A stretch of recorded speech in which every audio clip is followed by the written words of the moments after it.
Samantala, patuloy na inimbestigahan ng Department of Justice ang kaso sa pagkidnap sa detendidong road rage killer na si Rolito Go. Alamin natin ang progreso sa kaso mula sa aming kasamang si Noel Perfecto na nag-uulat ng live mula sa Justice Department. Magandang hapon sa iyo, Manong Noel.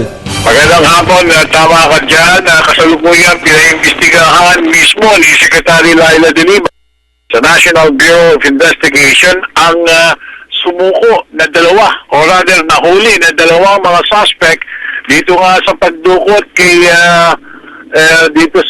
kay convicted murderer na si Rolito Go. Nakilala ang dalawa na kasalukuyan na sa custody ngayon ng NBI, si Armando Mondero at isang PO2 Emerson Guazon. So dalawa yan out of the 10 which were identified ng NBI na kanilang nakilala na responsable sa pagdukot nga kay convicted killer, murderer na si Rolito Go.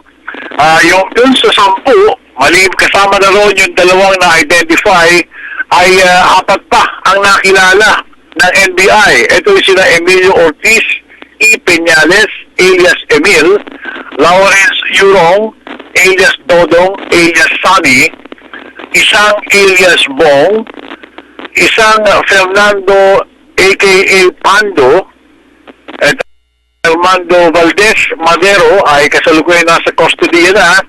Ito si Jerry Dueñas E. Opong, kasalukuyan rin nasa under protective custody ng National Bureau of Investigation.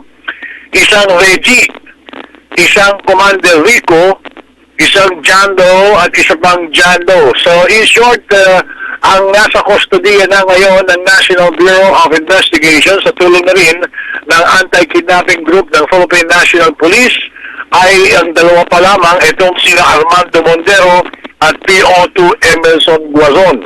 10 ang ibinigay na listahan ng NBI kay Secretary De Lima kanina habang siya ay nagsasalita sa ika-76th anniversary ng NBI. Din sa 10, nakilala na nga rito ang 6. Doon sa 6, 2 ang nasa kustodiya ngayon ng NBI. So in short, 7 pa. 7 pa ang hinahanap ngayon, manhunt ng NBI para ma-resolvahan ng tuluyan itong ang pagdukot dito kay convicted murderer na si... Siguro yun muna ulat natin mula pa rin dito sa NBI.